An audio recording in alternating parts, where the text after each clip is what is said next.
Aqui nós apontamos as principais contribuidores, né, desse valor, os maiores índices. Então, o maior índice é o índice de 10,24, é a contribuição do comércio atacadista de produtos de consumo não alimentar. E aí é interessante colocar que Tubarão, na sua história, ele sempre foi, né, e continua sendo um centro de serviços, né, principalmente terciário de comércio bastante forte. Isso está na sua trajetória e permanece hoje nos próprios valores, né, no valor adicionado fiscal. O comércio varejista não especializado está com 8,32%. Depois nós temos a fabricação de produtos cerâmicos com 8,04%. 6,74% a metalurgia de metais não ferrosos. 5,94% a geração, transmissão e distribuição de energia elétrica. 4,95% comércio de veículos automotores. 3,85% fabricação de eletrodomésticos. 3,07% comércio varejistas de produtos novos não especificados e de produtos usados. 3,02% fabricação de tecidos de malha. 2,94% telecomunicações sem fio. 2,89% transporte rodoviário de carga. E 2,70% comércio atacadista especializado em produtos alimentícios, bebidas e food. Então, observem que em vários pontos o comércio prevalece dentro desses itens, né, dessas atividades por grupo estudados pela Secretaria da Fazenda.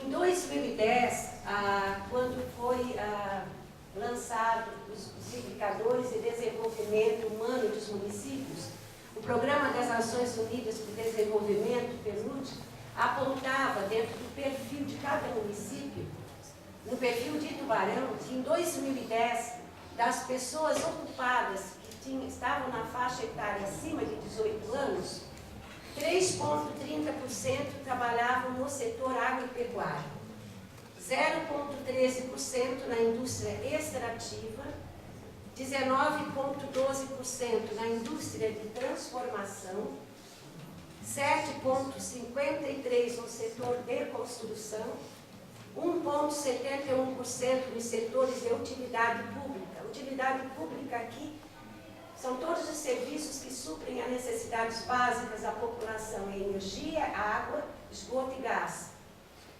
20,15% no comércio, 43,47% no setor de serviços. A base econômica do PIB, segundo a Secretaria do Planejamento do Estado, em 2009, apontava que 70,44%, adivinha, naquele período do setor de serviços, 26,19% do setor industrial e agropecuário contribuía com 3,37%. É importante destacar, né, que o município também tem uma agropecuária bastante forte, com o cultivo de arroz irrigado, fumo, feijão, milho e a produção de olerícola. E a pecuária com destaque para bovinho de corte de leite e no reflorestamento eucalipto.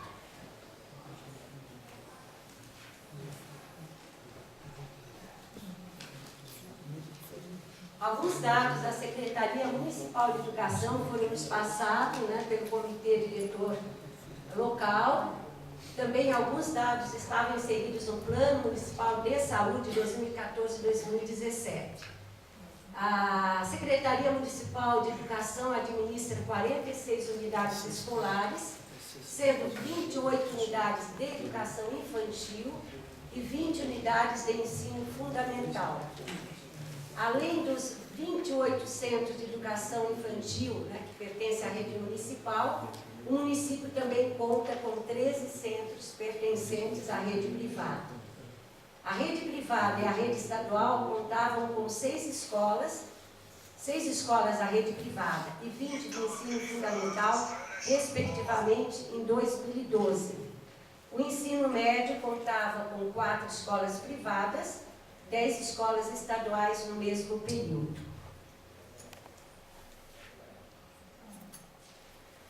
Com referência à rede municipal em saúde, dados também compilados dos dados do Plano Municipal de Saúde, o município conta com 3 unidades de referência, uma unidade situada no bairro Humaitá, uma no centro, a Policlínica Central, Dr. Arnaldo do Bittencourt, localizada no Morro do Becker, em 2013. E o próprio plano constava que há uma unidade, uma UPA, né, para emergências e urgências em construção. A população local e os municípios vizinhos, né, isso nós temos constatado nos demais municípios, utilizam os serviços hospitalares do Hospital Nossa Senhora da Conceição, que faz o atendimento de usuários do SUS e usuários de convênios ou particulares, e o Hospital e Maternidade Socimed, que faz o atendimento apenas de conveniados e particulares. O município conta com 29 equipes de estratégia de saúde da família, das quais 24 possuem equipes de saúde bucal, e conta com 3 núcleos de apoio à saúde da família, os NASF. O NASF Sul, envolvendo oficinas 1, oficinas 2, quilômetro 63, quilômetro 60, Monte Castelo, Sertão dos Correias, São Cristóvão, Fábio Silva e Morro da Caixa. O NASF Norte, envolvendo Passagem, Campestre, Recife, Revoredo, Santo Antônio, São Luís, São Brás, Humaitá e Mato Alto. E o NASF Centro, o CAIC, São Martinho 1 e São Martinho 2, Bom Pastor, Guarda, Margem Esquerda, Morrotes, Vila Esperança, São João 1 e São João 2.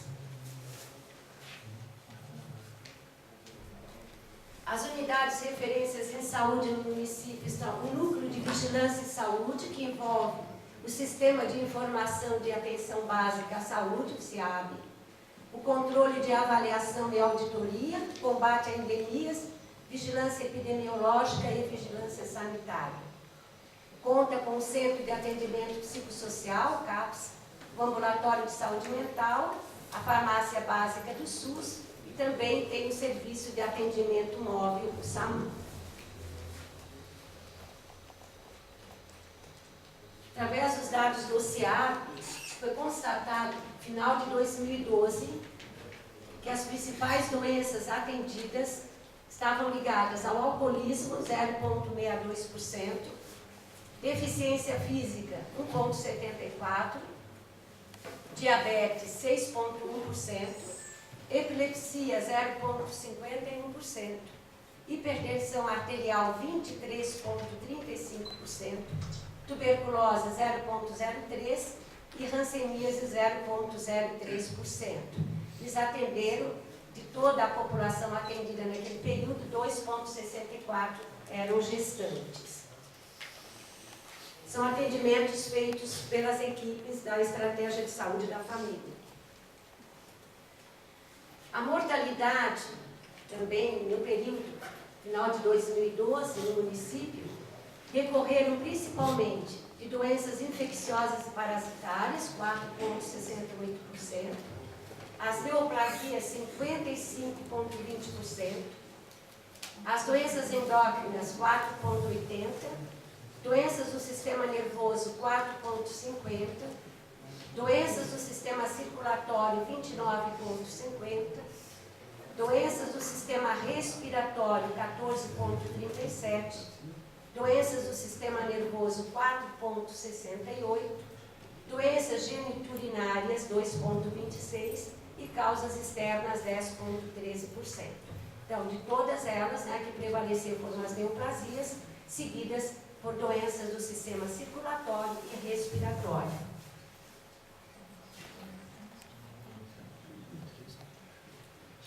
O DataSUS em 2009, esse é o último dado que nós temos, apresentava uma taxa de mortalidade por diarreia em Tubarão de 4,1 por mil nascidos vivos. E a questão da diarreia, quando se trabalha com saneamento, ela é muito importante, porque ela tem uma relação bastante forte com toda essa problemática ambiental com que vivem as crianças. E a criança, na idade principalmente de 0 a 5 anos, é uma das faixas mais vulneráveis a toda essa problemática. A taxa bruta de mortalidade infantil de menores de 5 anos, também o PNUD coloca isso no perfil do município em 2010, era de 12,9 para 1.000 nascidos vivos. Né? E ele destaca, esse mesmo documento, que a mortalidade de crianças menores de 1 ano em Tubarão, se observarmos o ano de 2000, reduziu em 32%, passou de 16,3 para 11 por 1.000 nascidos vivos. Isso tem razão de todos os programas, né? A ação principalmente dos grupos, as equipes da Estratégia de Saúde da Família, atendimento às mães, ao neonatal, né? Todos os programas implementados na rede de saúde do município. E isso também vai ter reflexo no cálculo que o próprio PNUD fez do Índice de Desenvolvimento Humano, né, em 2010. Tubarão já está quase alcançando 0,800, né? É considerado um indicador bastante alto entre os municípios brasileiros, né? Aqui, nós, está em número pequeno, talvez vocês não consigam ler, mas tem um comparativo entre 91, 2000 e 2010, né? Mostrando realmente as dimensões que são calculados esse indicador, que é a dimensão educação, longevidade e renda, né? O aumento que nós tivemos nessas 3 décadas. Né? O IDH ele é calculado de 10 em 10 anos. Quanto ao abastecimento de água, o município de Tubarão, anterior a 2005, era a Casan, depois passou por Águas de Tubarão e atualmente em 2008, quando foi criada a Agência Reguladora de Saneamento de Tubarão, é o setor responsável por essa prestação de serviços. Né? Esse sistema, segundo a própria agência, em 2012, atendia 95,53% dos domicílios urbanos e 45,18% dos domicílios rurais ainda são, não tem, 45,18% dos domicílios rurais também são atendidos pela rede de abastecimento de água. Os demais domicílios rurais utilizam poços ou nascentes, né, da propriedade ou de propriedades vizinhas. Com relação ao esgotamento sanitário, nós sabemos que, como Tubarão, a realidade dos nossos municípios são muito similares, não há uma rede de esgotamento, não há uma rede de tratamento desses efluentes.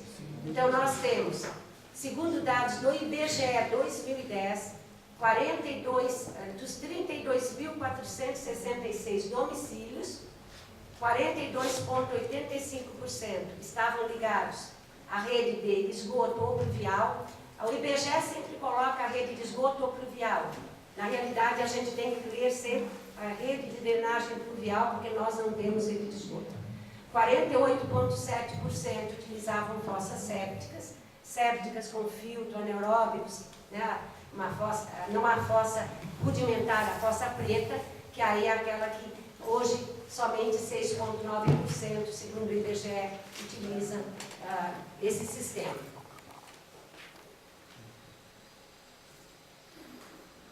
Quanto aos aspectos legais, os aspectos legais colocados aqui são toda a legislação do município que tem alguma tem alguma atuação com relação aos resíduos sólidos ou à questão do saneamento. Então já começa com a lei orgânica do município, que tem um capítulo onde fala sobre a questão do saneamento. A lei 955, que criou o Conselho Municipal de Defesa do Meio Ambiente. A lei 2270, que dispõe sobre atos de limpeza pública. A lei 2355, que autoriza a realização de consórcio intermunicipal para processamento do lixo urbano. A lei complementar 01, trata do Código Tributário, onde consta as taxas, né, a serem cobradas pela prestação desses serviços. A lei complementar número 35, que traz a estrutura organizacional da prefeitura, com todas as atribuições referentes ao setor. A Lei Complementar 039, que instituiu a Fundação Municipal do Meio Ambiente. A Lei 3.756, que aprovou o Plano Municipal de Saneamento Básico, né? A Lei 3.763, que trata da taxa municipal de prestação de serviços ambientais. A Lei 3.859, o Código Ambiental. A Lei Complementar número 84, que aprovou o Plano Diretor. E a Lei Complementar 85, também de 2013, que aprova o Código de Obras do município.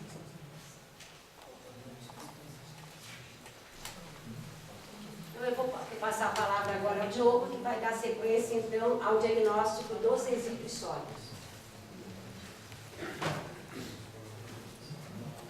Então, dando sequência à questão do gerenciamento de resíduos, agora a gente vai falar um pouquinho de como ele é feito aqui no município, tá? Eu vou me aproximar aqui para que possa mostrar para vocês que a letra está um pouco fosca aqui. Em Tubarão, nós temos 3 grandes etapas: resíduos domiciliares, de saúde e de limpeza pública. Tá? O primeiro deles, que é resíduos domiciliares, como é que funciona? A geração não tem segregação na fonte em grande parte, né? Isso é um grande programa que a Fundação está fazendo aí com o programa Lixo Zero. Então já está instituindo o coleta seletiva em alguns pontos, mas é preciso que essa segregação seja feita de forma efetiva na fonte, é o que a gente vai conversar nos próximos slides. Existe um acondicionamento sem padronização, muitas vezes as pessoas deixam o próprio lixo nas ruas, na calçada, né? E é uma questão bastante problemática. Existe uma coleta feita pela Retrans, tá? A gente vai conversar um pouquinho sobre os 2 tipos de coleta. E uma separação de resíduos, uma reciclagem feita pela Lober Ambiental. E, por final, o destino, que é o aterro sanitário, lá na Serrana Engenharia. A gente já vai falar um pouquinho sobre cada uma dessas etapas.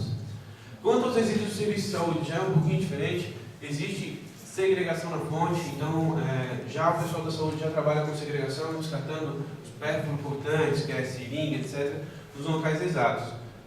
O acondicionamento também existe uma padronização para isso. Os perfurocortantes são colocados em embalagens amarelas, chamadas de Descarpax, tá? Tem diversos outros produtos que são colocados em sacos brancos leitosos e etc. É uma coleta feita pela Colix e tratada pela Global, tá? Agora vou. E de limpeza pública, a poda, varrição e capina é feita pela Retrans também, tá? A gente vai conversar um pouquinho sobre isso.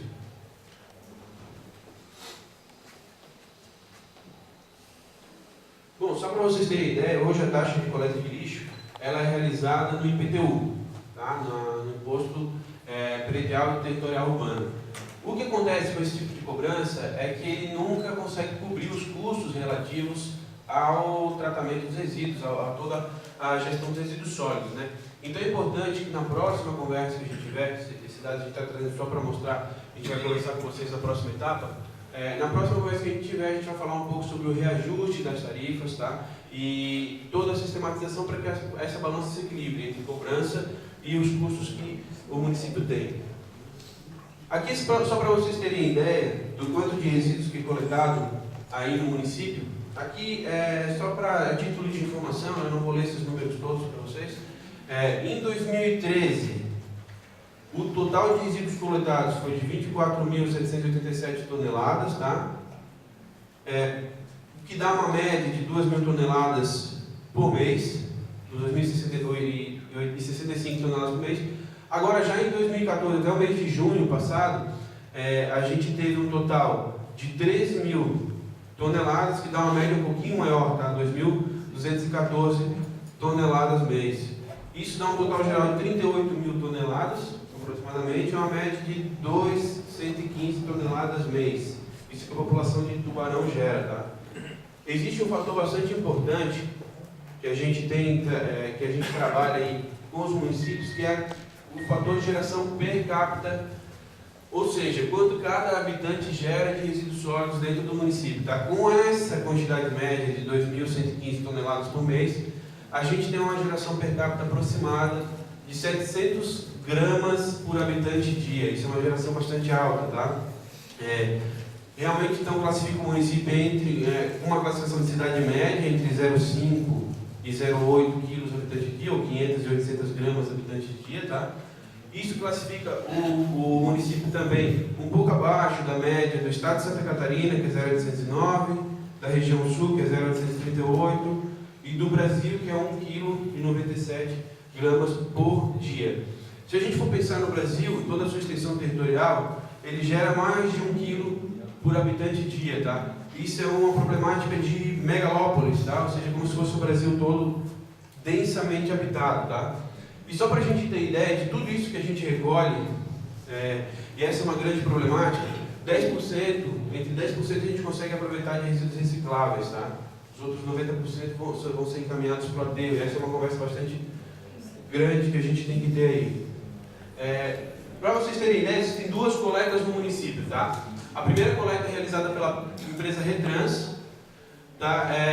Existe um contrato com a prefeitura com R$ 105 por tonelada, é uma coleta realizada de segunda a sábado na região central.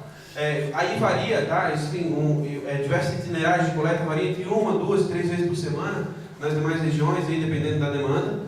E são utilizados 10 caminhões compactadores desse tipo aqui, tá? Vocês todos já devem ter visto na rua aí, o caminhão passando. E são utilizados ao todo 32 funcionários, são 24 coletores e 12 motoristas, tá? Então é uma pessoa bastante grande trabalhando aí nessa etapa de coleta de resíduos sólidos. E a fundação, em apoio com a prefeitura, ela iniciou aí, está em fase de implantação de coleta seletiva, tá? E também ela é realizada pela empresa Retrans. Ela tem um contrato com o município para isso também, existe um valor que é R$19.800 por equipe. Hoje tem uma equipe atualmente trabalhando, tá? Então é uma questão bastante importante a gente falar. É utilizado um caminhão baú, que alguns já devem ter visto também circulando nas ruas. São 5 funcionários com 4 coletores e um motorista, tá? Esse aqui é o caminhão da coleta seletiva, ou seja, nesses dias que ele passa, que é para a gente separar os resíduos na nossa residência. E isso é o mais importante, tá? Hoje a gente vai conversar um pouquinho sobre isso. Depois de todos esses resíduos coletados, eles são encaminhados à empresa Lober, que essa empresa fica do lado do aterro sanitário, lá em Pescaria Brava. Essa empresa trabalha a triagem de todos os resíduos coletados no município e tem um aproveitamento, esse é o aproveitamento geral da empresa, em torno de 10% recicláveis, tá? Como é que é feito? O caminhão que faz a coleta aqui encaminha para uma plataforma de despejo, tá? Tá aqui a plataforma de despejo. Dessa plataforma de despejo, pode repassar, a gente tem um braço mecânico que encaminha todos esses resíduos. Como vocês podem ver, todo resíduo coletado no caminhão compactador, etc., cai aqui diretamente nessa plataforma de despejo, tá? Essa plataforma de despejo tem um braço mecânico que encaminha os resíduos para um funil. Fosso funil, que está aqui, ó, tá? Pode passar para frente. Isso, fosso funil, que está aqui. Pode, mais uma. Aqui está o funil, tá? Então aquele braço mecânico ele despeja resíduos lá em cima, e esses resíduos caem nesse funil e são encaminhados a uma esteira de reciclagem. Aqui está uma pessoa já trabalhando, tá? É nessa esteira que os resíduos caem. Os resíduos caem nessa esteira e são triados pelas pessoas. Está aqui as pessoas trabalhando de um lado e de outro da esteira, tá? Então, só para vocês terem ideia de como é o trabalho, elas estão assim, ó, a foto está um pouco escura aqui, mas acho que vocês conseguem ver. Se desligar tudo aí, eu acho melhor. Isso. Então, aqui estão os que a gente chama de big bags, são grandes sacolas, onde cada uma dessas pessoas retira um tipo de reciclável, plástico, vidro, etc., tá, e coloca nesses big bags. Então, essa esteira que está passando, é importante a gente dizer que passa todos os tipos de resíduos, inclusive resíduo de banheiro, tá? Existem muitas reclamações, tanto das pessoas que trabalham lá quanto das empresas, que muitas pessoas jogam cachorro dentro desse tipo dentro do lixo comum, tá? Que acaba indo para o caminhão. Então é uma questão bastante difícil de trabalho.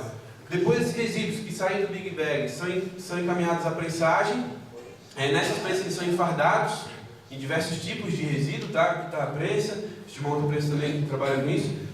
Depois de enfardados, os rejeitos continuam na esteira, tá? Aquilo que não se aproveita continua nessa esteira de triagem, as pessoas estão separando, e o que não se aproveita vai para um caminhão de grande porte, que está aqui, que ele trabalha, ó, aqui a esteira vai continuar, ela traz todos os rejeitos para o caminhão. Aí desse caminhão, os resíduos de rejeitos são encaminhados para o aterro sanitário. E aqui vem uma questão bastante importante também. Existe um contrato com a prefeitura, tá? Que é um valor de R$ 91,00 por tonelada de resíduo depositado. Então, esse aterro aqui, ele recebe resíduo de 20 municípios catarinenses, em torno de 230 toneladas por dia.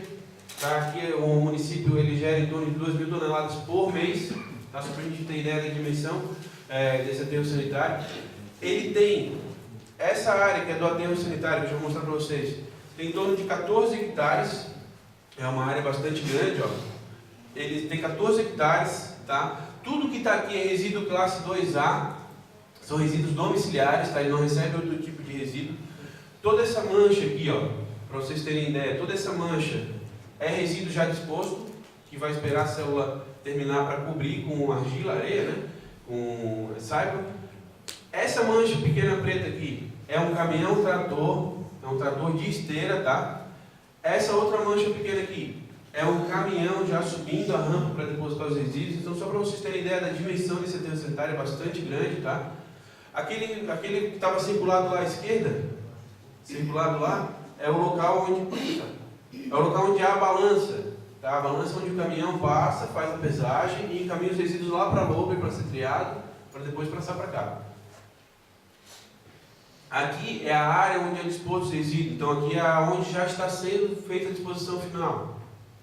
Aqui a gente pode ver a pilha de resíduos, ó. Aqui você tem uma pilha mais uniforme e aqui a gente tem uma pilha um pouco menos uniforme. Aqui é onde os resíduos já foram despejados, mas o trator não passou por cima ainda. Então, como acontece? O resíduo chega aqui em cima, é despejado aqui, o trator passa por cima e ele amassa para compactar um pouco essa camada de resíduos, tá? Depois de compactar dessa célula coberta, eles vão cobrir com um material tipo argila, saibro, tá? Vão cobrir com esse material para deixar isso coberto e vir uma nova célula em cima, tá? Então, esse aqui é a vista da frente de trabalho para vocês terem ideia de como funciona. Aqui, ó, onde está circulado de novo, é o tratamento do efluente líquido, tá? Esse efluente líquido, como é que é gerado? Existe toda uma impermeabilização embaixo do aterro, por isso que ele chama aterro sanitário e não mais lixão. Então, embaixo desse aterro existe uma camada de plástico, PAD, tá? Onde o líquido fica retido ali, e através de uma estrutura que a gente chama de espinha de peixe, tá? É uma estrutura que conduz a água que é gerada de todo esse resíduo sólido diretamente a esses tanques onde fazem o tratamento do resíduo líquido, tá?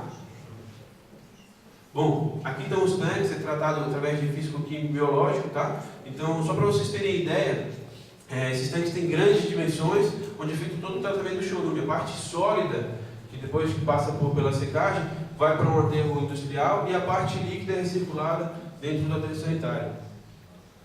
Bom, agora a gente vai falar um pouquinho sobre os resíduos de saúde, tá? É uma coleta feita pela empresa Colix.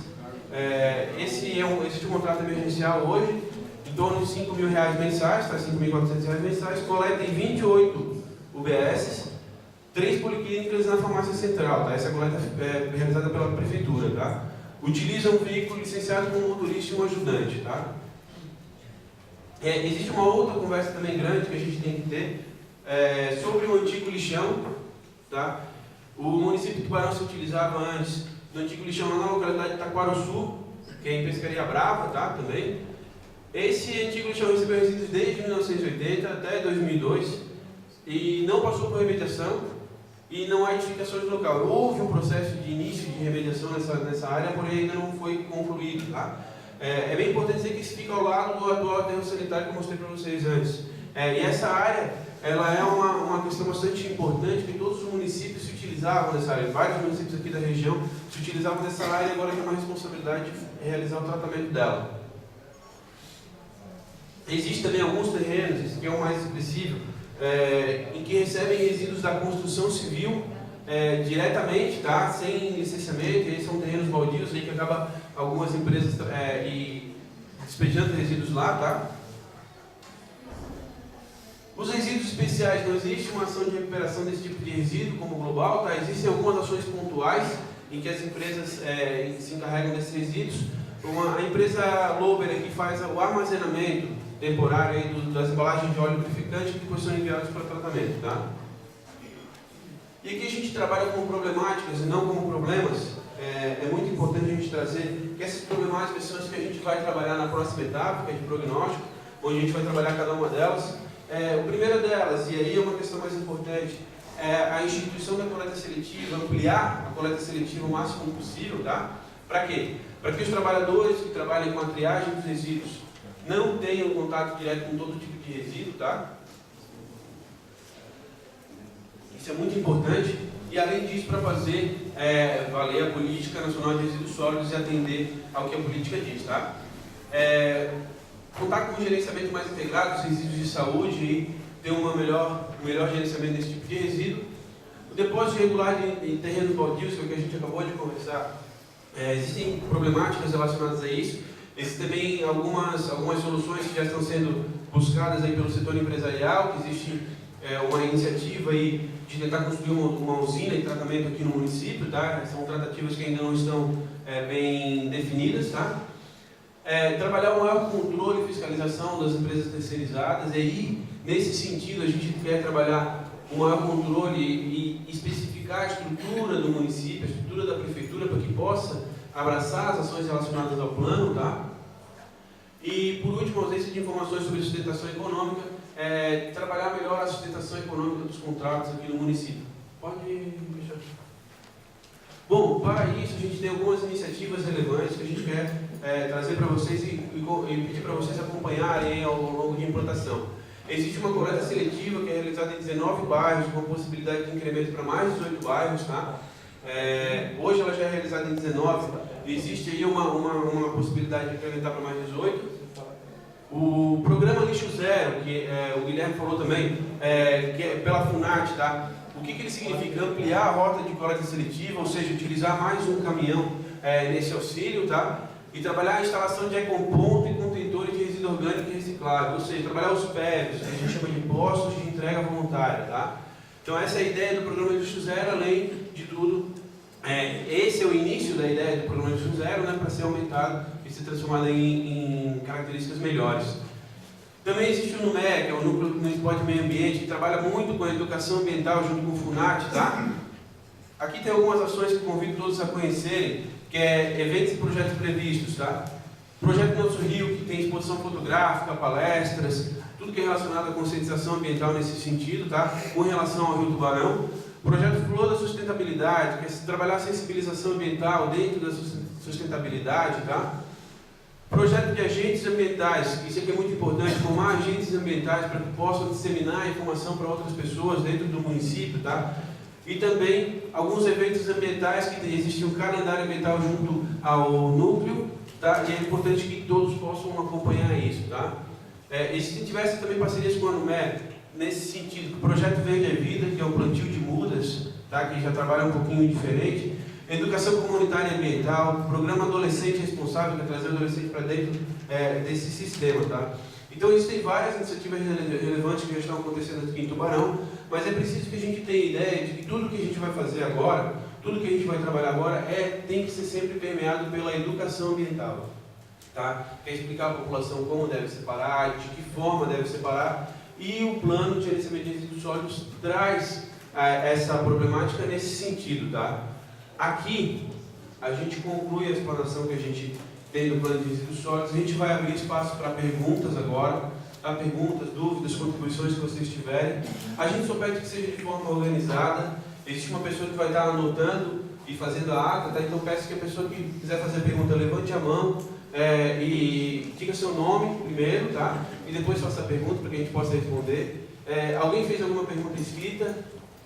Não, ninguém fez, né? Então tá. Então, ninguém fez nenhuma pergunta escrita, né? Então tá, abrindo espaço agora para as perguntas. Vocês podem ficar à vontade, a gente vai tentar responder na medida do possível, tá? Senhores,